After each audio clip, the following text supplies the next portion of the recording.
Ya, Bapak Ibu sekalian dikasih Tuhan, hari ini Pak Anton berhalangan hadir. Beliau sudah menyampaikan pada saya beberapa hari yang lalu karena Pak Anton juga menyampaikan materi di tempat yang berbeda. Pak Anton sangat senang dengan cara ini, cuma emang berhalangan, jadi nggak ada kata sambutannya. Saya langsung aja, tapi izinkan saya menyambut bagi rekan-rekan kita yang pertama kali bergabung. Untuk tadi ada Bu Wati, selamat bergabung Bu, Tuhan berkati gitu ya. Yang semuanya sudah pernah, jadi saya enggak nyambut, cuma oke, kita ikuti aja gitu ya. Nah, Bapak Ibu sekalian yang dikasih Tuhan, pokoknya ada saudara, ada saudari. Bapak Ibu saudari yang dikasih Tuhan, hari ini kita akan belajar tentang penata layanan yang setia dan bertanggung jawab. Ini merupakan dasar khususnya bagi rekan-rekan kita yang mulai di Sabtu depan akan memimpin acara ini. Bu Kristina akan membahas tentang penata layanan, tentang waktu. Kemudian Bu Lucy akan membahas penata layanan tentang harta. Kemudian Pak Theo bertumbuh dalam, tapi bertumbuh, kemudian Pak Anton dan Mbak Dwi juga tentang bertumbuh. Ini materi-materi yang sangat praktikal dan itu baik dibawakan oleh saudara-saudara kita yang punya pengalaman di dalamnya. Saya tidak menguasai semuanya, saya terbaik tidak sengaja saya melepasnya untuk kita sama-sama belajar. Sekali lagi nanti kalau ada pertanyaan silahkan disampaikan, baik saya waktu menyampaikan materi ataupun nanti di akhir sesi akan berikan kesempatan untuk bertanya. Dan kalau ada yang menambahkan atau melengkapi, kita saya pun atau kita semua akan menerima. Jadi kita sama-sama belajar. Oke, begitu ya Bapak Ibu sekalian ya. Ya, ini tema yang menarik menurut saya. Nah, sekali lagi menjadi dasar bagi rekan-rekan kita untuk mengerti menjadi penata layanan yang seperti apa sih. Ya, seperti biasa, Kambium membagi tema-temanya di awal. Dan 3 hal yang akan kita pelajari yaitu pengertian tentang penata layanan, kemudian kekeliruan tentang penata layanan, dan kebenaran tentang penata layanan. Nah, Bapak Ibu sekalian, nanti kekeliruan dan kebenaran itu akan langsung menjadi satu. Jadi ada studi kasusnya, kemudian atau studi Alkitab itu, kemudian akan dibahas kekeliruan dan kebenaran. Jadi sebetulnya kita boleh membahas ini tentang 2 hal aja, pengertian, kemudian itu menjadi satu. Kira-kira seperti itu ya. Mari kita pahami yang pertama tentang pengertian dari penata layanan. Bapak Ibu sekalian, kita akan melihat dulu kitab kita dari 1 Petrus 4 ayat 10 seperti yang ada di layar ini. Silakan seorang di antara kita membaca ayat ini. Saya baca. Ya, layanilah seorang akan yang lain, sesuai dengan karunia yang telah diperoleh tiap-tiap orang sebagai pengurus yang baik dari kasih karunia Allah. 1 Petrus 4 ayat 10. Iya, terima kasih Bu Retno. Ya, Bapak Ibu, saudara-saudari yang dikasih Tuhan, 1 Petrus 4 ayat 10 ini ada satu kata aja yang kita perhatikan, yaitu pengurus. Pengurus. Pengurus itu di dalam bahasa aslinya disebut dengan oikonomos. Oikonomos. Itu ada tulisannya baca oikonomos. Mungkin asing bagi kita, ini huruf apa seperti itu ya Bapak Ibu, nggak usah pusing.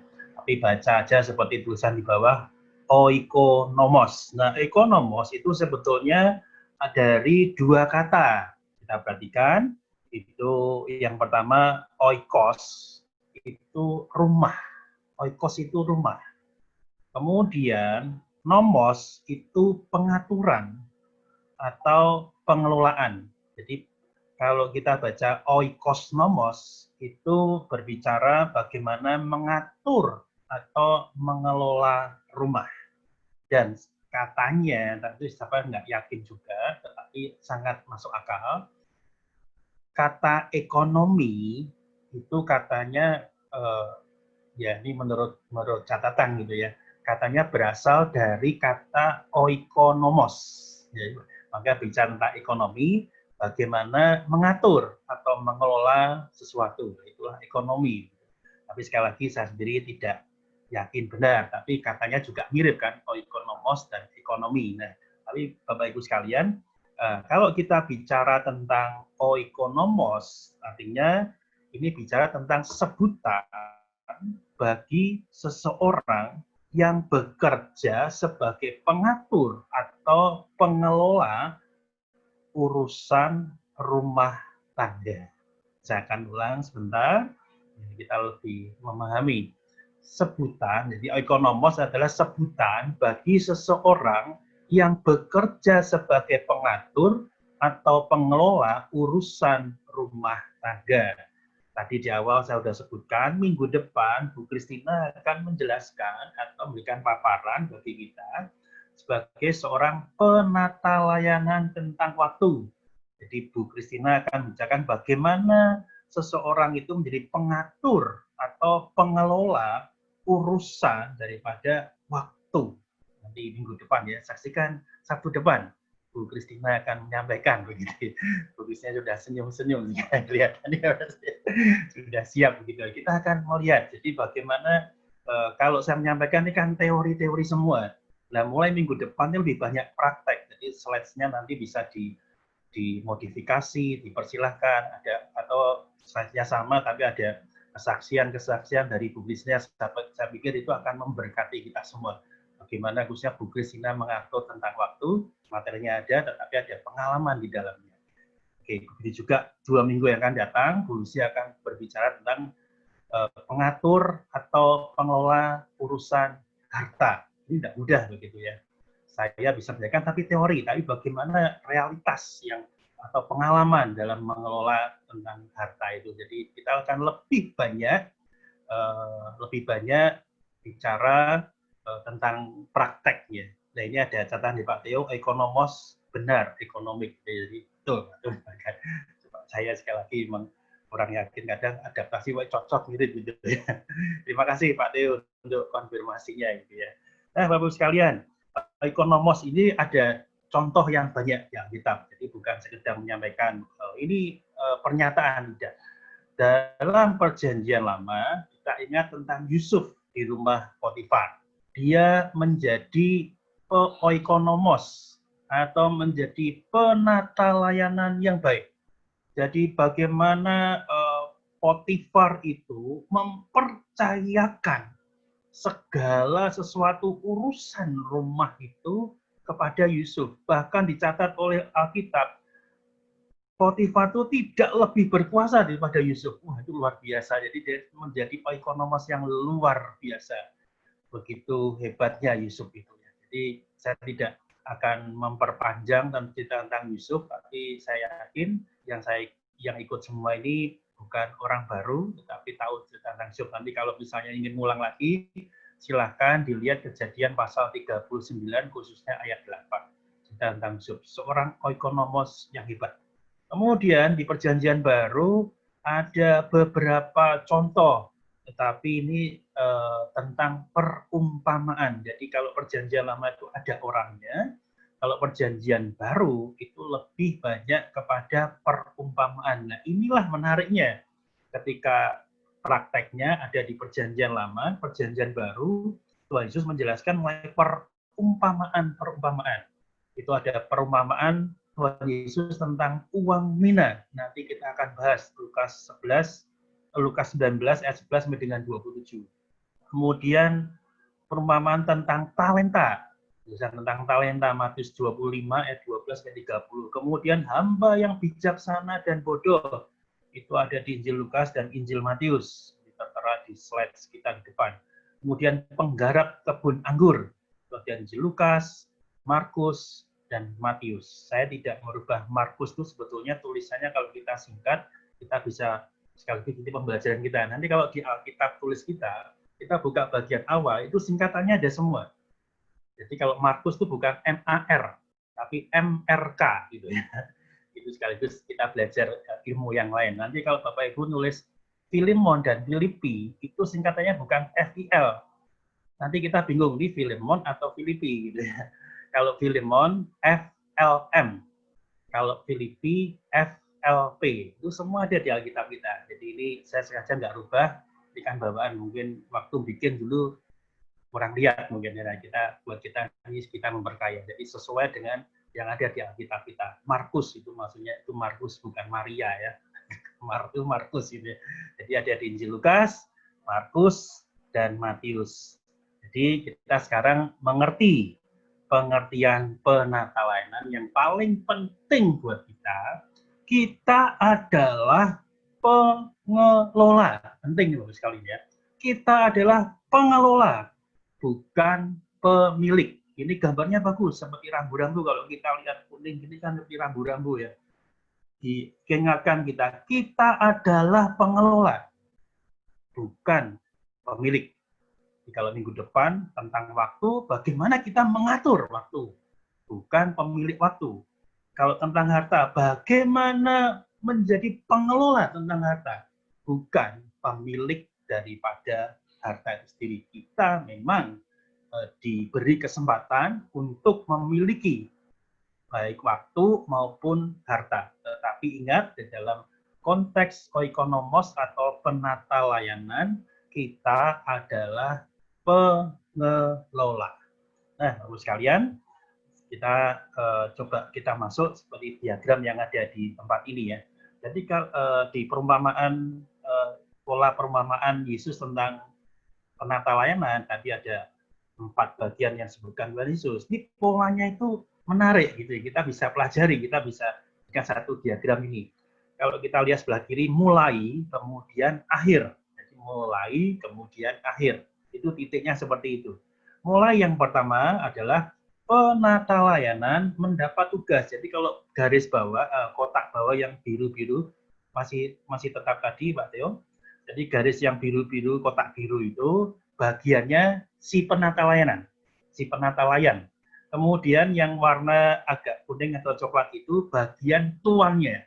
Jadi diagramnya seperti itu. Penata layanan mendapat tugas. Kemudian sang tuan itu pergi. Kemudian bagian dari penata layanan bekerja. Kemudian sang tuan itu kembali, dan bagian yang kelima adalah penata layanan mendapat upah. Jadi polanya itu sama, berulang kali ya seperti itu. Jadi kita lihat slide berikutnya juga melihat bahwasannya penata layanan mendapat tugas, bekerja sama. Jadi sang tuan pergi. Itu polanya sama. Jadi sengaja ini diulang karena pola yang satu, pola yang kedua, dan berikutnya sama saja. Nah, kita akan lihat nih khususnya di Injil Lukas. Kok tadi kan belum sebutkan Injil Lukas, hanya contohnya aja. Ini Injil Lukas juga sama. Jadi modelnya seperti ini. Nah, kita lihat nih di Injil Lukas 19 ayat 11 sampai dengan 27 itu kan terlalu panjang ayatnya. Jadi saya tidak membacakan, tetapi mari kita belajar pelan-pelan. Nanti Bapak Ibu bisa melengkapi dengan membaca di rumah ya. Tapi cerita ini bagaimana Tuhan Yesus memberikan perumpamaan, ada yang tuan mau pergi, kemudian itu mendapatkan modal bagi mereka, kemudian pergi, kemudian penata layanan bekerja, kemudian tuannya kembali, dan penata layanan itu mendapat upah. Nah, mari kita lihat pola-pola seperti ini. Bisa maju lagi, penata layanan mendapat upah, penata layanan bekerja, penata layanan mendapat tugas, penata layanan bekerja, dan penata layanan mendapat upah. Nah, tepatnya seperti ini. Penata layanan mendapat tugas atau modal itu 1 mina. Kemudian penata layanan yang satu itu bekerja luar biasa. Dia menghasilkan 10 kali lipat. Kemudian yang lain sama-sama dapat 1 mina, dia menghasilkan 5 mina. Sementara yang lain tadi 1, dia tidak bekerja. Karena dia hanya menyimpannya dan tetap 1. Yang menghasilkan 10 mendapat upah, yaitu 10 kota yang mendapat pujian. Kemudian 5 kota bagi yang menghasilkan 5. Dan yang 1 tidak berubah, dia mendapat celaan. Kita lihat, jadi polanya kelihatan sekali. Sekarang lihat, dikasih modal, dapat tugas, kemudian bekerja, kemudian dapat upahnya. Kita perhatikan, Bapak Ibu sekalian, ditafsirkan tentang kekeliruan dan kebenaran. Kita lihat, kekeliruan tentang penatalanan yang pertama. Nanti ada beberapa. Yang pertama adalah kita berpikir bahwa meskipun Tuhan memberikan semua yang menjadi kemampuan, milik, dan kesempatan pada kita, Dia tidak akan memperhatikan jika kita tidak menggunakan sebaik-baiknya. Jadi Bapak Ibu sekalian, ini adalah konsep yang keliru atau kekeliruan dalam penatalanan. Tuhan memberikan dan Tuhan tidak memperhatikan. Tapi kenyataannya kan tidak demikian. Tuhan itu memperhatikan. Tuhan mengerti bahwasanya Dia tidak hanya memberi uang mina itu saja, tetapi Tuhan serius memperhatikan mina-mina yang diberikan kepada kita. Maka kita bisa lihat di slide yang berikutnya bahwasanya apa itu Tuhan memperhatikannya dengan 10 yang dihasilkan, dia mendapat 10 kotak, dia mendapat pujian. Yang satu, dia mendapat celaan. Karena dia kurang 1 mina, harusnya dia menghasilkan 1. Jadi Tuhan itu memperhatikan. Jadi mari kita lihat kebenarannya. Tadi kan kekeliruannya. Kebenaran tentang penatalannya yang pertama adalah Tuhan mengharapkan kita menggunakan semua kemampuan, milik, kesempatan yang telah diberikan pada kita dan melipat gandakannya dengan sebaik-baiknya bagi kerajaannya. Bapak Ibu sekalian yang dikasihi Tuhan, ingat, ini tentang kekeliruan dan kebenaran. Tuhan tidak begitu saja dengan anggapan kita Tuhan tidak memperhatikan. Tidak. Tetapi Tuhan ingin kita itu melipat gandakannya. Terus kita pikir, loh kok bisa seperti itu? Bapak Ibu sekalian, ini satu hal yang terjadi dalam pelayanan kami begitu kan. Tentu banyak teori bagaimana mengembangkan diri. Nah, itu memang menjadi modal buat kita. Terus bagaimana kita menjadi lebih baik lagi, bagaimana kita melayani. Tapi saya berangkat dari satu hal yang sederhana, sederhana seperti ini. Apa yang bisa saya lakukan, itu saya lakukan. Karena saya tahu apa yang bisa saya lakukan, itulah uang mina yang saya terima dari Tuhan. Bagaimana mengembangkannya? Saya belajar tentunya lebih dulu. Kemudian saya sebisa saya, meskipun itu sedikit, tapi saya mengembangkannya, melipat gandakannya. Dan percayalah Bapak Ibu sekalian, ketika kita belajar meskipun sedikit, kemudian kita memakainya, itu akan terus berlipat kali ganda. Nanti tanggal 18 Oktober itu Gema dan Pedati itu umurnya setahun.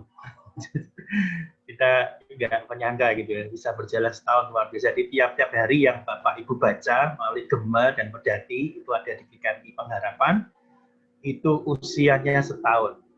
Simpel bukan? Saya merasa bahwasanya saya bisa membuat renungan. Saya buat, ayo buat. Meskipun harus konsisten tiap-tiap hari.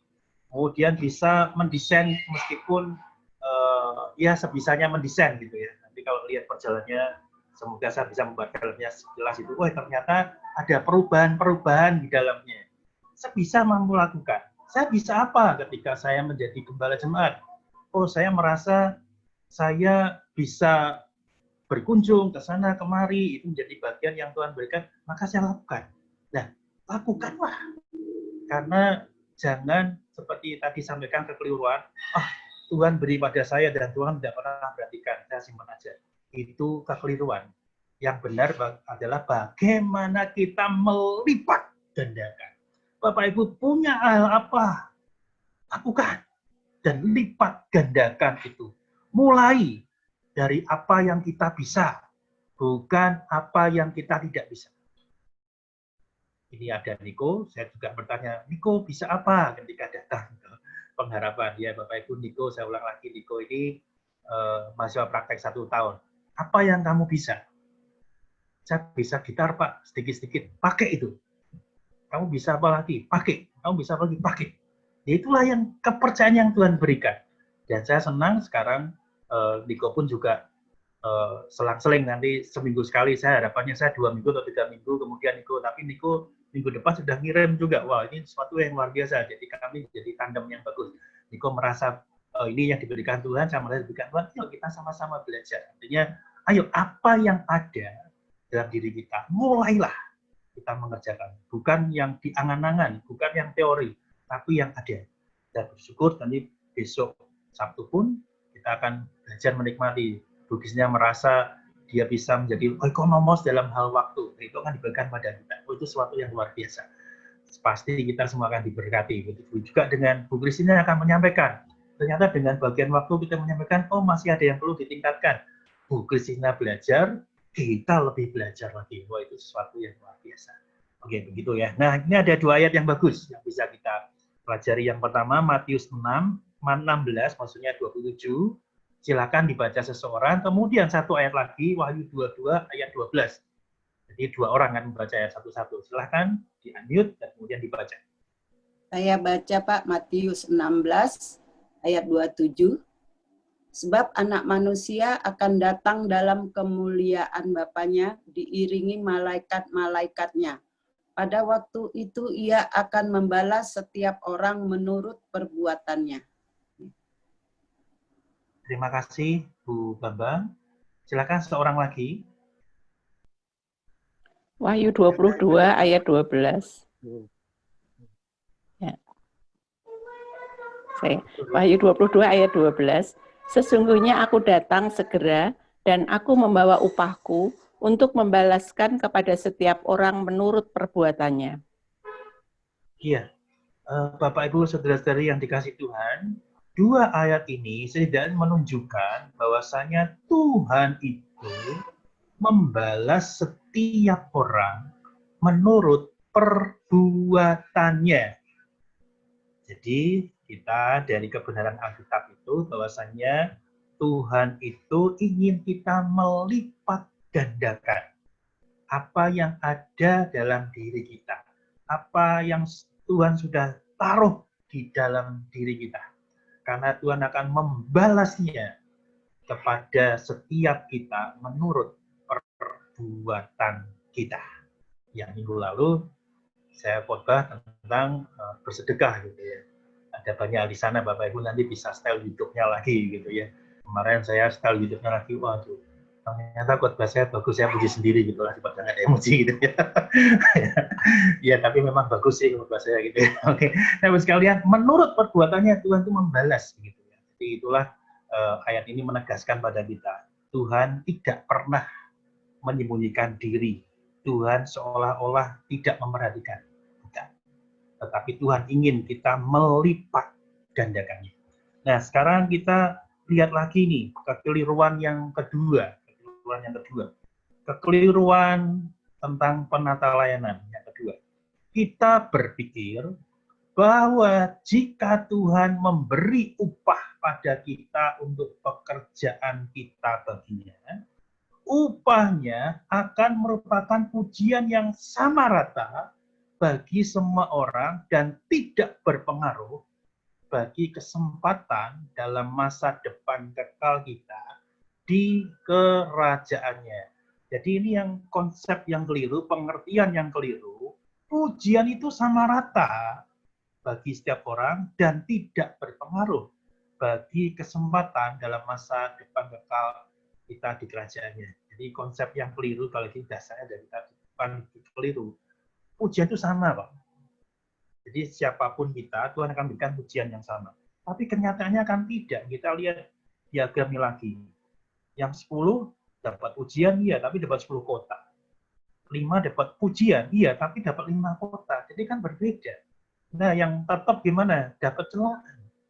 dia -1, jadi bukan harusnya dia tambah 1, tapi sekarang -1.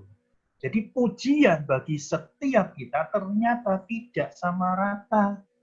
Nah, bahasanya apa? Mari kita lihat kebenarannya. Tadi kan sama rata begitu ya, di kebenarannya. Tuhan akan memberi upah pada kita untuk pekerjaan kita baginya. Upahnya, perhatikan, akan sama proporsinya, bukan sama rata. Sama proporsinya dengan seberapa banyak kita telah melipat gandakan kehidupan kita dan akan berpengaruh besar bagi kesempatan dalam masa depan kekal kita di kerajaannya. Jadi perhatikan kata yang sedikit berbeda, tapi punya makna yang jauh gitu ya. Satu, Tuhan memberikan sama rata, ternyata tidak, tapi adalah sama proporsinya. Kita menghasilkan berapa, dan itulah Tuhan berikan pujian pada kita. Bukan sama rata. Oh, kamu menghasilkan 10, menghasilkan 5, itu semua pujian sama. Tidak.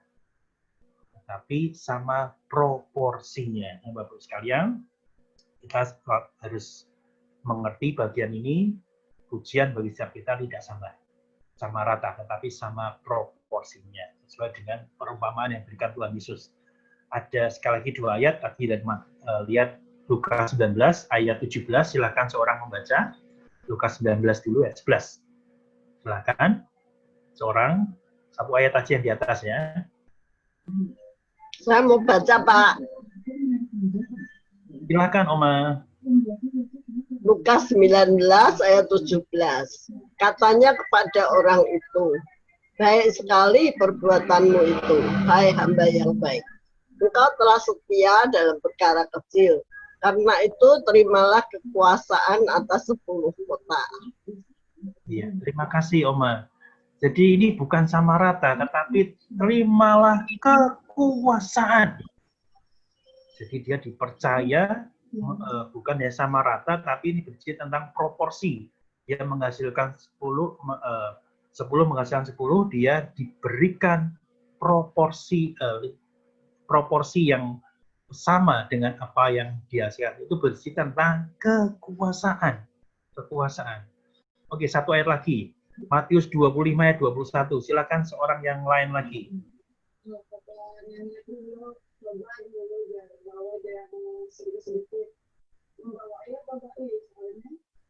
Ya, saya baca, Pak. Ya, silakan Pak Thomas. Maka kata tuannya itu kepadanya, baik sekali perbuatanmu itu, hai hambaku yang baik dan setia. Engkau telah setia dalam perkara kecil. Aku akan memberikan kepadamu tanggung jawab dalam perkara yang besar. Masuklah dan turutlah dalam kebahagiaan Tuhanmu. Matius 25 ayat 21. Iya. Tadi kalau, ya terima kasih Pak Thomas. Tadi kalau ada yang membaca, tapi karena suaranya nggak jelas, nanti bisa mengulang membaca di ayat yang berikutnya ya. Nah, ini penekanannya adalah tanggung jawab dalam perkara besar. Aku akan berikan padamu tanggung jawab dalam perkara yang besar. Nah, kalau kita lihat seperti ini, kita menghasilkan berapa, Tuhan berikan sama proporsinya, memberikan tanggung jawab perkara yang besar. Oh, ini sesuatu yang luar biasa. Menurut saya, bukan sama rata. Tetapi tanggung jawab 5 kota dan 10 kota itu berbeda. Kekuasaan 5 kota dan 10 kota itu berbeda. Nah, Bapak sekalian perhatikan, bukan sama rata, tetapi sama proporsi. Nah, dalam King James Version itu memerintah, di Jerman dia memerintah atas banyak hal.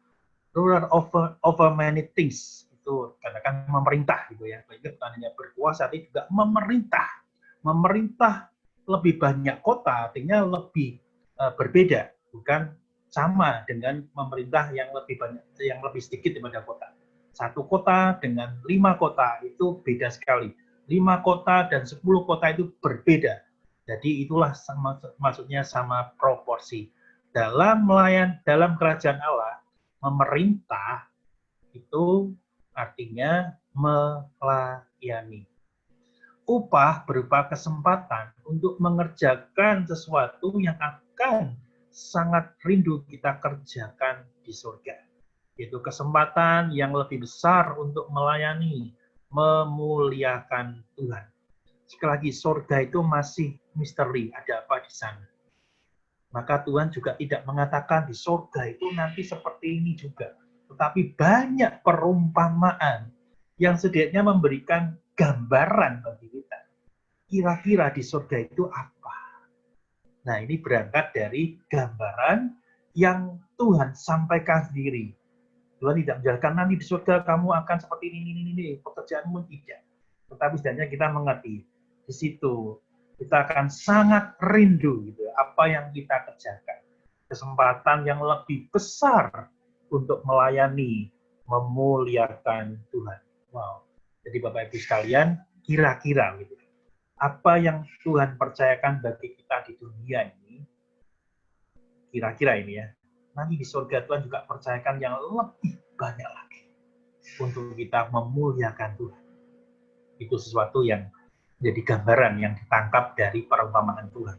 Nah, ini ada 3 ayat, Matius 11, tepatnya 4 ayat, 21 sampai dengan 24.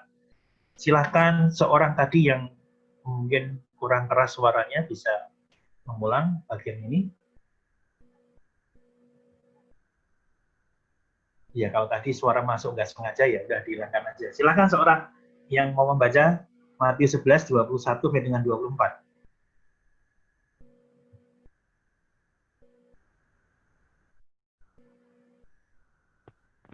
Celaka engkau Korazim, celakalah engkau Betsaida, karena jika di Tirus dan di Sidon terjadi mujizat-mujizat yang terjadi di tengah-tengah kamu, sudah lama mereka bertobat dan kabung.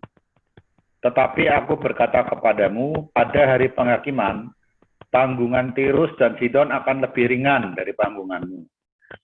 Dan engkau Kapernaum, apakah engkau akan dinaikkan sampai ke langit? Tidak, engkau akan diturunkan sampai ke dunia orang mati. Karena jika di Sodom terjadi mujizat-mujizat yang telah terjadi di tengah-tengah kamu, kota itu tentu masih berdiri sampai hari ini. Tetapi aku berkata kepadamu, pada hari penghakiman, tanggungan negeri Sodom akan lebih ringan daripada tanggunganmu. Matius 11 ayat 21 sampai 24. Terima kasih Pak Theo. Bapak sekalian, ini peringatan Tuhan Yesus. Jadi celakalah gitu ya. Celakalah Korazim dan Betsaida, nanti Tirus dan Sidon. Nah, ini menceritakan bagaimana Tirus dan Sidon itu katakan itu kota-kota yang kurang bagus, tetapi pada waktunya nanti, pada waktu dia memang mau bertobat, Tuhan akan berikan sesuatu yang lebih baik. Ya, kira-kira ceritanya seperti itu. Nah, Bapak sekalian, kalau kita melihat bagian ini, itu disimpulkan kan satu kalimat yang menarik. Surga tidak pernah menjadi lebih buruk, hanya makin baik. Jadi surga itu tidak pernah menjadi buruk, hanya makin baik. Neraka tidak pernah menjadi lebih baik, hanya makin buruk. Nah, apa artinya? Memang sulit untuk menjelaskannya, untuk kita bisa langsung terima, oh maksudnya seperti ini, tapi kira-kira seperti ini. Jadi kalau kita melakukan segala tanggung jawab kita sebagai seorang oikonomos atau pelayanan dengan baik, inilah gambaran seperti di surga. Di surga itu nggak ada semakin buruk, adanya semakin baik. Dengan kita melakukan dengan penuh tanggung jawab, artinya yang ada adalah hanya kebaikan dan tambah kebaikan lagi. Tidak ada hal yang buruk. Tapi sebaliknya, kalau kita tidak melakukannya, gambarnya seperti neraka, yang adalah lebih buruk, dan lebih buruk. Jadi Bapak Ibu sekalian, yang di luar yang harus kita pahami adalah lakukan apa yang harus kita lakukan dengan apa yang sudah kita terima dari Tuhan. Ya, apa yang kita terima dari Tuhan. Nah, kita berangkat sekarang dari kekeliruan yang ketiga. Ya. Ini masih perumpamaan uang mina. Gitu.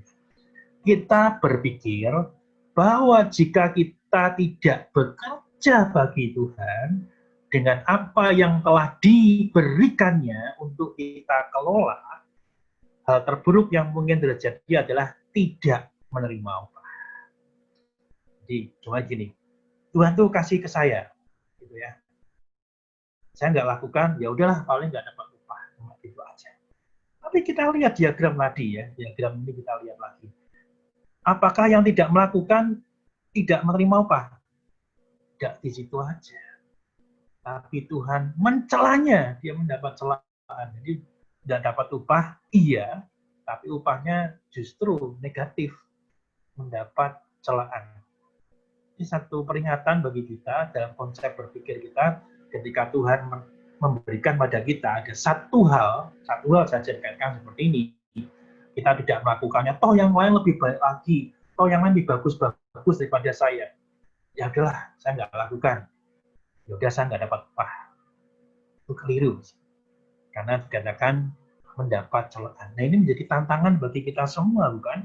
Bahwasanya ketika Tuhan memberikan sesuatu, ya mari kita kembalikan sebagai penata layanan yang baik. Kita syukuri, kita sudah punya 8 orang majelis yang terpilih. Dan nanti mulai bulan November akan mulai berkarya buat kita. Tidak mudah menyatukan 8 orang plus saya 1, 9 orang gitu ya. Oke. Gembala jemaat.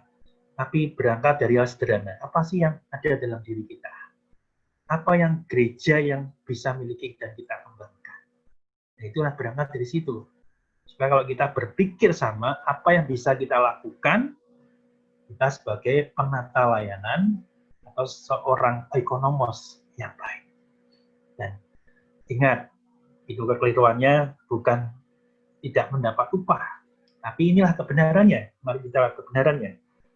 Jika kita tidak bekerja bagi Tuhan dengan apa yang telah diberikannya untuk kita kelola, hal terburuk yang mungkin terjadi adalah menderita kerugian. Menderita kerugian. Wow. Jadi Bapak Ibu sekalian kasih Tuhan, apa yang Tuhan berikan pada kita, kalau kita tidak mengelolanya dengan baik, kita disebut kita menderita kerugian. Ada satu ayat yang baik dari 1 Korintus 3 ayat 13 sampai 14. Silahkan seorang yang lain lagi membacanya. 1 Korintus 13 ayat 1 Korintus 3 ayat 13 sampai 14. Seperti di layar depan kita ya. Saya baca. Sekali kelak pekerjaan masing-masing orang akan nampak. Karena hari Tuhan akan menyatakannya, sebab ia akan nampak dengan api, dan bagaimana pekerjaan masing-masing orang akan diuji oleh api itu. Jika pekerjaan yang dibangun seseorang tahan uji, ia akan mendapat upah. Jika pekerjaannya terbakar, ia akan menderita kerugian, tetapi ia sendiri akan diselamatkan, tetapi seperti dari dalam api. Ya, terima kasih Bu Kristina. Bapak Ibu sekalian perhatikan yang ditulis dengan biru. Ini menarik kalau bisa dikhotbahkan gitu. Nanti masih banyak pertanyaan di sana. Tetapi kita tidak masuk ke sana, hanya 2 kata aja. Menderita kerugian. Nah, artinya adalah ketika kita tidak melakukan bagian kita, apa yang Tuhan percayakan bagi kita, bukannya kita tidak mendapat upah, tidak. Tapi kita menderita kerugian. Rugi. Karena akhirnya kan dicela sama Tuhan. Dan uang mina itu juga harus balik kepada Tuhan lagi. Tidak dipercayakan pada kita yang lebih besar lagi. Jadi bukan 0 misalnya. Atau impas. Udahlah, nggak untung nggak apa-apa. Bukan. Tapi kita menderita kerugian. Jadi sekarang kita didorong. Apa yang bisa kita lakukan dengan apa yang sudah kita terima daripada Tuhan. Penting bagi kita untuk kita pahami di pagi hari ini sebagai penata layanan yang baik dan bertanggung jawab. Nah, ini satu kalimat yang menjadi renungan bagi kita ya, setelah kita melihat bagian ini. Apakah aku penata layanan 10 mina? Pertanyaan yang penting buat kita. Kalau kita merasa bahwasannya ini 10 mina, tiba-tiba 10 mina bisa nggak? Bisa. Tetapi bisa saja. Tuhan memberikan mungkin 5. Kemudian berikutnya berkembang jadi 5 lagi jadi 10. Kita bisa pengantian 10 mina. Ini gambaran saya sendiri. Tapi bisa saja di awalnya kita mendapat 10 mina. Apakah saya penata layanan 10 hina. Nah, kita perhatikan bagian diagram ini ya. Penata layanan ini sekarang masuk di Injil Matius. Ya, kita lihat penataan data tugas, tuannya pergi, dan penata layanan bekerja, terus tuannya datang, penanya mendapat upah. Ini sekarang di Injil Matius ya. Sekarang nanti kan beda lagi di Injil Lukas ya. Kita lihat. Sekarang tentang talenta. 5 talenta. Dia bekerja 2 kali lipat. Upahnya apa? Pujian, tanggung jawab, kebahagiaan. Mirip kan? Kalau katakan sama, polanya sama. Dapat 2 talenta, diberi tuannya 2 talenta. 2 kali lipat dia berkembang. Dia dapat pujian, tanggung jawab, kebahagiaan. Yang 1 talenta, dia nggak kerja, dia ngubur talentanya, dikubur talentanya. Yang dia dapatlah celaan, hukuman 1 talenta. Nah, apa salahnya? Kita lihat kekeliruannya. Bagian yang keempat ya. Kekeliruannya adalah kita berpikir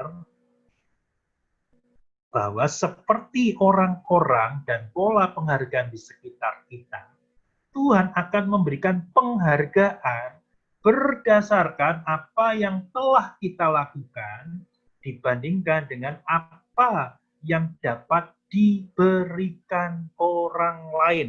Jadi maksudnya seperti ini. Kalau kita memberikan kepada orang lain, itulah yang akan kita terima. Itu jadi satu perbandingan yang lurus gitu ya. Maksudnya berbanding lurus. Apa yang kita berikan kepada orang lain, itulah yang kita terima. Ternyata tidak demikian Bapak Ibu sekalian. Mari kita lihat perbandingan ini seperti yang dikasih lingkaran itu ya, kasih lingkaran. 5 kali 2. 2 kali 2. Bukan seperti yang banding lurus itu. Tidak. Tapi hasilnya beda. 2 jadi 4, 5 jadi 10. Bukan 5 tambah 2. Tidak. Jadi inilah yang ingin kita pelajari. Jadi kebenarannya apa? Tuhan akan memberikan penghargaan berdasarkan apa yang kita lakukan dibandingkan ya, apa yang Tuhan berikan di dalam diri seseorang. Jadi bukan apa yang kita berikan, tetapi apa yang Tuhan berikan di dalam diri seseorang. Diperhatikan kalimat ini, kebenaran tentang kebenaran yang keempat ya. Ya, kita lihat apa yang telah Tuhan berikan dalam diri seseorang. Bukan apa yang kita berikan kepada seseorang. Oh, ini buat saya menarik. Ternyata perbandingannya adalah apa yang Tuhan beri. Bukan apa yang kita beri kepada orang lain. Tuhan memberikan kita 10. Berapa yang kita beri pada orang lain? Bukan masalahnya itu. Kita bisa memberi orang 2, 3, atau 5 jadi orang baik. Tetapi Tuhan sudah memberikan kita 10. Kan nggak mungkin. Kita diberikan Tuhan 2, kita memberikan orang lain 5. Kan nggak mungkin gitu ya. Kalau kita diberikan Tuhan 10, berapa yang kita berikan pada orang lain? Bukan yang di situnya yang kita lihat. Tapi yang kita lihat adalah berapa yang Tuhan sudah berikan bagi kita. Pelipat gandaan itu berdasarkan dari apa yang kita terima dari Tuhan. Bukan dari apa yang kita berikan. Apa yang diberikan karena tidak mungkin melebihi daripada yang kita terima. Jadi mari kita pikirkan berapa banyak dan apa yang Tuhan sudah berikan bagi kita. Itu kebenarannya ada di situ. Nah, Bapak sekalian, ini menarik untuk selalu kita pelajari bersama. Nah, yang kelima, ini kekeliruan yang terakhir. Kita berpikir bahwa menjadi penatalayan Tuhan yang setia berarti sekedar tidak banyak berbuat dosa dan tidak berhenti melayani. Ini pemikiran. Yang penting tidak berbuat dosa dan tidak berhenti melayani. Dah cukup.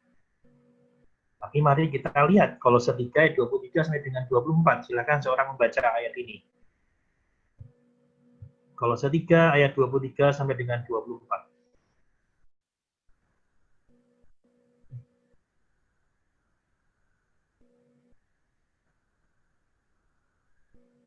Ya, berikutnya dulu, Mateo. Kolose 3 23 sampai 24. Ya, kita lihat dulu di bagian ini ya. Saya lompat. Silakan seseorang membaca.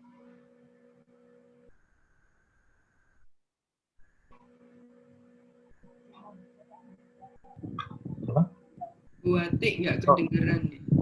Bu Ati dibuka dulu suaranya. Oh sudah ya, tapi nggak kedengaran. Suaranya nggak terdengar, Bu Ati. Atau volumenya mungkin dinaikkan dulu.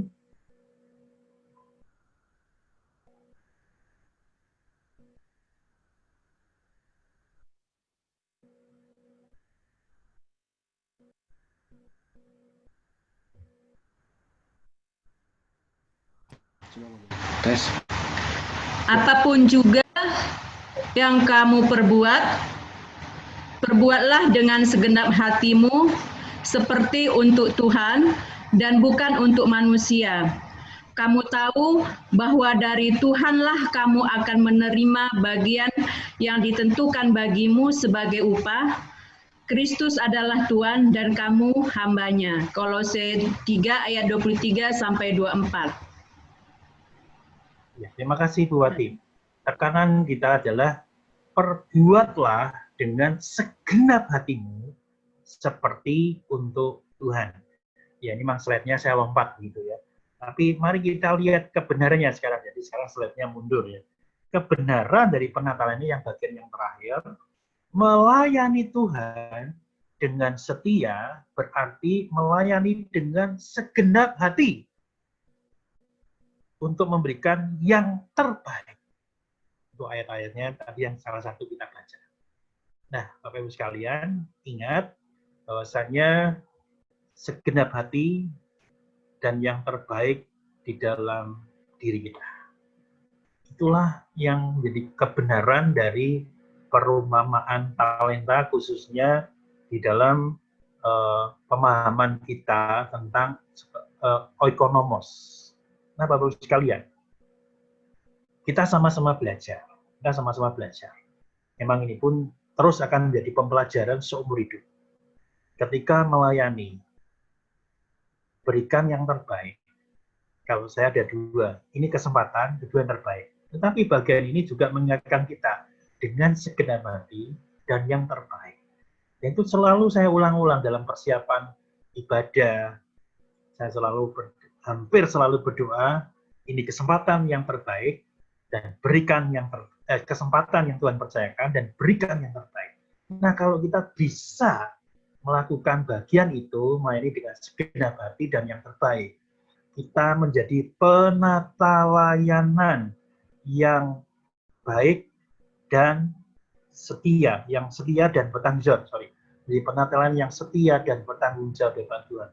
Jadi mari kita berlomba-lomba untuk senantiasa melayani dengan segenap hati dan yang terbaik di dalam diri kita.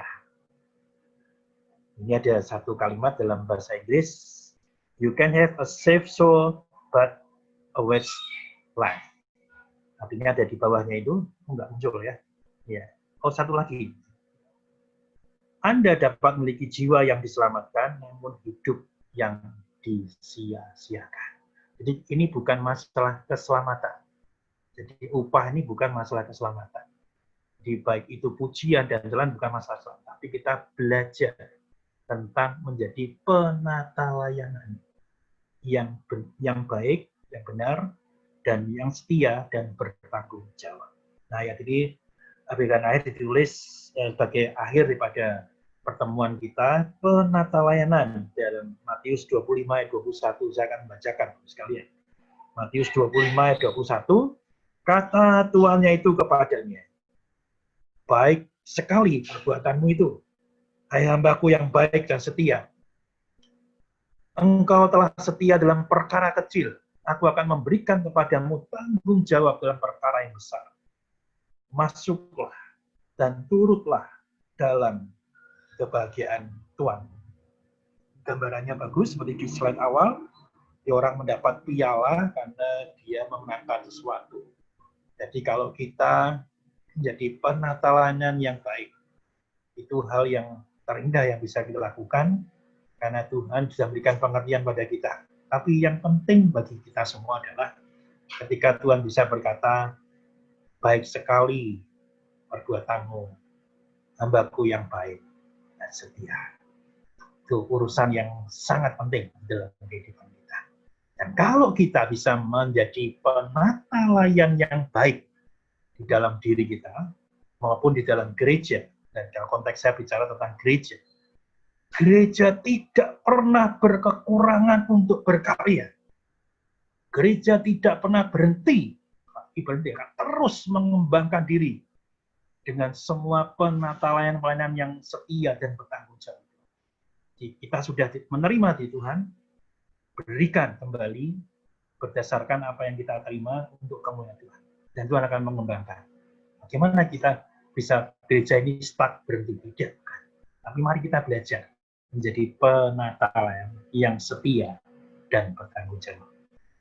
Ya, Bapak Ibu sekalian, sudah selesai materinya. Ya, silahkan Bu Retno berdoa ya, Bu. Ya, terima kasih Tuhan jika kami boleh Engkau berikan pencerahan untuk saat ini melalui Pak Edi. Kiranya kami boleh mengerti apa arti penata layanan, melayani Tuhan dengan sepenuh hati. Kami serahkan kegiatan kami selanjutnya ke dalam tangan-Mu. Apa yang kami lakukan biarlah senantiasa hanya memuliakan Engkau ya Bapa. Di dalam tangan Tuhan kami Yesus Kristus kami berdoa. Haleluya. Amin.